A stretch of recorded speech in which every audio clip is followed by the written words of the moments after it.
Olá, galerinha do sexto ano B, tudo bem com vocês? Aqui quem fala é o professor Jonathan, professor de língua portuguesa. Hoje nós vamos aprender a como fazer corretamente a atividade conhecendo o gênero narrativo. Então, primeiro nós temos as habilidades que nós trabalharemos nessa atividade. Depois vocês vão colocar o nome completo, a série ano, que no caso é o sexto B, o número de chamada. Quem não souber o seu número de chamada, por favor, me chama no privado que eu falo. Aí nós vamos começar abordando o campo artístico literário. Isso aqui é um mapa mental, tá? Eu fiz um mapa mental para poder explicar para vocês. Campo artístico literário. Aí mais embaixo nós temos gênero narrativo. O texto narrativo, ou também gênero narrativo, ele faz parte do campo artístico literário. Por quê? Porque o texto em si, a escrita, é uma obra de arte. Então ela é artística, envolve arte. Ela está dentro da arte. E literário, que vem de literatura, que é um texto artístico que está dentro também da literatura. Então, por isso nós classificamos assim, artístico-literário, porque ele é ao mesmo tempo arte e também literatura, porque literatura é uma forma de arte, é a arte escrita. Aí nós temos aqui exemplos: novela, lenda, fábula, conto e apólogo. Todos esses textos, aí vocês devem se perguntar por que esses textos se classificam dentro do gênero narrativo. Porque todos eles envolvem espaço, tempo, personagem, enredo, narrador. Então, esses são os elementos do texto narrativo, dos textos narrativos, tá? Se você for procurar nesses textos, esses elementos, você vai encontrar. Por exemplo, a novela, ela é composta de ação. Ela não tem tanto narrador, só em pequenas partes, pequenos trechos. Geralmente, quando eles vão anunciar um novo episódio, tem uma pessoa lá falando, narrando o que vai acontecer. Mas ela, veja que ela é composta de episódios, na verdade de capítulos, né? Que envolvem personagens, tem um enredo. E todos eles têm esses elementos. Hoje nós vamos trabalhar especificamente com a fábula, que é um gênero do campo narrativo. Aí nós temos um conceito do que seria o texto narrativo. Lembrando que texto narrativo e gênero narrativo, pessoal, dá no mesmo. Nós temos assim: o texto narrativo é aquele que narra uma história através da sequência de fatos. Então eu tenho uma sequência de fatos que vão acontecendo até chegar ao clímax, que é aquele momento principal, aquele momento onde o príncipe e a princesa casam e vivem felizes para sempre. Eles já enfrentaram muita coisa para chegar até esse momento, certo? Aí tem assim, geralmente escrito em prosa, texto corrido. O texto em prosa é aquele texto que vai na folha toda, composto de parágrafo. É diferente do poema, que é composto de estrofes. O gênero narrativo encontra destaque nos seguintes textos: romance, novela, conto, crônica e fábula. Então, todos esses textos, como eu já havia falado, eles possuem aqueles elementos lá que eu disse no início. Aí nós temos uma foto aqui do texto narrativo, porque o texto narrativo em si, eu considero como mágico. Nós vivemos muitas histórias através dele, nós fazemos, na verdade, uma viagem pelo mundo da narração. E nós usamos narração muito na nossa vida. Quando a gente vai narrar um episódio para alguém, vai relatar, nós estamos narrando. Olha, isso aqui aconteceu tal dia, tal hora, envolveu tais pessoas, aconteceu isso e aquilo. Então não é um texto tão distante da nossa realidade. Ao contrário, está muito próximo. Aí nós temos aqui, observando a estrutura do texto, no caso, texto narrativo, elementos do texto narrativo. Aí nós temos assim, narrador, aquele que conta a história. Ele pode ser um personagem da história que conta, pode ser só observador, alguém que observa. E onisciente, aquele que sabe de tudo, sabe o que os personagens estão pensando, as histórias de vida deles, o que é que eles vão fazer no futuro. Por exemplo, quando nós temos lá uma história e o personagem da história que está vivendo a história está contando. Esse é o narrador personagem, tá? O observador é como aquela pessoa é como se fosse uma pessoa que vê, por exemplo. Ele vê uma coisa, aconteceu, por exemplo, alguém se machucou na escola e eu estou lá vendo. Depois eu vou relatar isso para alguém. Eu estou relatando, olha, aconteceu um probleminha aqui na escola, alguém se machucou, fulano se machucou, machucou a perna, foi levado para a enfermaria, mas já está bem. Isso é como se eu fosse um narrador observador. Eu não estava participando daquilo lá, daquele episódio, daquela situação, mas eu estava observando. Então, a partir da minha observação, eu contei. Aí nós temos o enredo. O enredo são os acontecimentos da história. Por exemplo, a princesa, geralmente ela nasce nos contos de fadas, ela nasce, aí tem um problema, uma bruxa que joga um feitiço, e ela tem que se livrar desse feitiço com a ajuda de um príncipe encantado, geralmente com um beijo mágico, até ela chegar nos felizes para sempre. Então esse decorrer de ações é que forma o enredo da história. O enredo nada mais é do que as ações que acontecem dentro da história, dentro do texto. Aí nós temos personagens, são aqueles que participam e praticam as ações.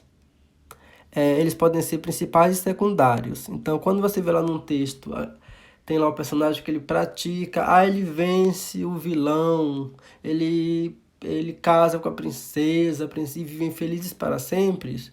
Esses são os personagens. Só que nas novelas e nos filmes tem os personagens principais e os secundários. Os principais nada mais é do que aqueles mais importantes, aqueles que aparecem mais.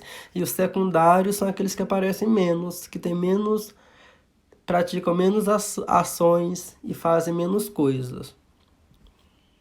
Nós temos o tempo. O tempo é a época em que acontece a história, pode ser no passado, no presente, no futuro, no inverno, no verão, porque inverno, verão, outono, por exemplo, eles marcam tempo, eles marcam um período, então eu posso classificar como marcadores de tempo. Geralmente nos contos de fadas aparece assim: era uma vez uma princesa de cabelos vermelhos que passeava pelo bosque. Veja que esse era uma vez, ele remete ao passado, então tem uma marca de tempo aí. Aí nós temos o espaço, local onde acontece a história. Pode ser numa cidade, pode ser numa floresta. Geralmente os contos de fadas, muitos deles acontecem na floresta, na floresta.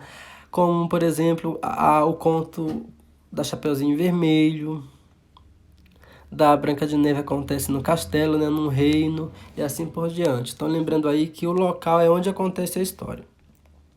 Aí nós vamos mais especificamente para o gênero fábula, para o texto fábula, que é o que mais nos interessa no momento. Nós temos assim, por dentro do assunto. Aí nós temos uma descrição do que seria a fábula.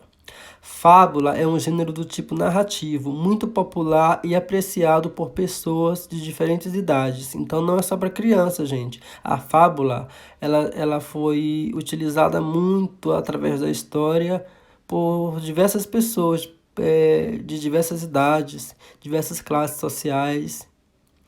Nascida da tradição oral, estudos indicam que, no Oriente, por volta do século V a.C., então ela nasceu no Oriente, vê como a fábula é antiga. O próprio nome remete a histórias contadas e passadas de geração para geração. Então, como a escrita era pouco difundida, as fábulas eram contadas oralmente, de boca em boca, para as pessoas. Os pais passavam para os filhos, os filhos passavam para os seus filhos e assim por diante. Aí foi passando através do tempo até chegar até nós. Quando chegou até nós, já foi na modalidade escrita, né? Aí nós temos aqui, aprofundando o assunto, que nós precisamos aprofundar o nosso conhecimento sobre fábulas. Aí nós temos aqui, Fábula é uma composição narrativa, isso nós já sabemos, em que os personagens são animais e apresentam características humanas, principalmente a fala. Então, nas fábulas, isso é uma regra, né? Os personagens são sempre animais e eles apresentam características que são de humanos, são de pessoas, mas na verdade estão em animais. Pode ser a virtude, geralmente nas fábulas tem aquele animal que ele apresenta uma virtude boa, ele é bom, faz coisas boas. Por outro lado, tem outro animal que faz coisas ruins que não deveriam ser feitas. E além também da característica mais marcante é a fala. Na fábula, os animais falam. Falam pelo cotovelo. Aí nós temos assim também, a fábula tem caráter educativo e no final traz um ensinamento. Faz uma analogia com o cotidiano. A mensagem educativa é chamada moral da história. Então a fábula ela foi usada e ainda é como instrumento de educação para educar crianças e adolescentes. Porque, por exemplo, nós temos uma moral. Essa moral é uma lição que a pessoa tira através da leitura. Uma coisa boa ou uma coisa ruim que não se deve fazer. Então, por isso que ela é um instrumento de educação. Tá? E essa lição ela é chamada de moral da história. A gente chama de moral. É comum perguntar assim, qual a moral da fábula? Qual a lição da fábula? Aí nós temos o próximo parágrafo. Bastante utilizada na literatura infantil, a fábula busca passar através de histórias vivenciadas pelos personagens irracionais. Irracionais porque são animais, gente. Eles não têm um pensamento como nós. Um pensamento tão apurado. Não que os animais não se comuniquem, mas é bem diferente dos humanos. Ensinamentos para os seres humanos. Então, busca passar através de histórias vivenciadas pelos personagens irracionais, ensinamento para os seres humanos. Então é uma coisa para nos ensinar, tá? A lição de moral ela tem função educativa. Aí nós temos, quando se fala em texto narrativo, nós temos que abordar o discurso direto e o indireto, que aparece bastante, uma característica desse tipo de texto. Aí nós temos assim, discurso direto. É aquele momento em que o narrador para de falar e escreve exatamente o que o personagem está falando, dando a entender que é uma ação do próprio personagem. Então, como eu já falei para vocês, a história ela é contada pelo personagem do texto, um personagem que está dentro do texto, e ele conta o que está acontecendo, vai narrando para a gente. Esse é o narrador personagem. O narrador não intervém no que o personagem está falando, usa-se o travessão. Então, por que o narrador não intervém? Porque a fala do personagem ela está explícita, está clara ali que o personagem que está falando. E como eu sei que o personagem está falando? Pelo uso do travessão. Antes da fala eu tenho um travessão. Esse travessão indica que aquela fala pertence a um personagem do texto. Certo? E como eu reconheço o discurso direto? Pelo uso do travessão. A narração aqui é feita em primeira pessoa. Por que em primeira pessoa? Porque sou eu. Eu sou o personagem do texto e eu estou falando. Eu estou narrando. Não sei se vocês já aprenderam sobre as pessoas do discurso, mas logo logo vocês aprenderão. Aí nós temos discurso direto. No discurso, na verdade, discurso indireto. No discurso indireto, o narrador interfere na fala do personagem, utilizando suas palavras para repetir as palavras do personagem. Então é assim, nesse tipo de narração, é observado, aquelas ações que acontecem no texto está sendo observada. E essa observação, dessa observação acontece uma recontagem, aí o narrador vai contando, tá? Faz de conta que ele já viu, ele já sabe, ele está contando pra gente o que está acontecendo ou o que vai acontecer. Isso é o discurso indireto. Não é o personagem do texto que está falando, mas alguém que observa e vai contando pra gente aos poucos. O narrador intervém no que o personagem está falando, porque quando você vai contar, vamos imaginar, vamos raciocinar um pouquinho aqui sobre isso. quando você vê uma ação, alguma coisa que acontece, você relata com as suas próprias palavras. Isso que o narrador faz. Ele vai relatando com as palavras dele o que os personagens estão fazendo dentro do texto, como eles estão se sentindo, no caso do narrador onisciente. A narração aqui é feita em terceira pessoa. Por que em terceira pessoa? Porque é ele, o narrador. Ele está vendo o que está acontecendo, ele vai recontar. Então, é ele, terceira pessoa. Aí nós temos aqui A Lebre e a Tartaruga, uma fábula famosa, muito famosa, acho que vocês conhecem. Aí nós temos assim, nós temos a foto da tartaruga e da lebre, nós temos um macaco, o sol está brilhando com todo o seu esplendor. Temos uma borboleta, e a floresta está bem alegre, né? Dá para ver. Aí nós temos assim, no verão, a floresta fica mais alegre. O sol espanta a coruja, que fecha os olhos e entra no toco mais cedo. A preguiça dorme entre as folhas. Os macacos balançam nos galhos, enquanto o tatu cava buracos para procurar raízes. Muito silenciosa, a tartaruga escuta o macaco dizer: a lebre é o animal mais veloz da mata. Lá embaixo, o tatu responde: mas a tartaruga é mais resistente, ela anda muito mais. A onça pintada, que estava sentada à sombra, ouviu a conversa e disse: vamos ver quem é o melhor. Aquele que chegar primeiro no lago é o campeão da mata. Será a lebre ou a tartaruga? Todos os bichos ficaram animados. A lebre saiu correndo, a tartaruga andava bem devagar. No meio do caminho, a lebre ficou cansada. Já estava tão longe da tartaruga que se deitou à sombra de uma árvore e dormiu um sono profundo. E foi assim que a tartaruga, com seu passo miúdo e lento, passou à frente da lebre, chegou primeiro ao lago e foi beber água. Então essa é a fábula, gente. Aí nós temos aqui, depois da leitura feita, nós temos aqui: quem são os personagens principais desse texto? Vocês vão ter que ler e me dizer, porque aqui no texto nós temos personagens principais e secundários. Eu estou perguntando quem são os principais, aqueles que praticam mais ações, que são mais falados dentro do texto. A2. Em que lugar ocorrem as ações? Essas ações da corrida, porque temos uma corrida, né?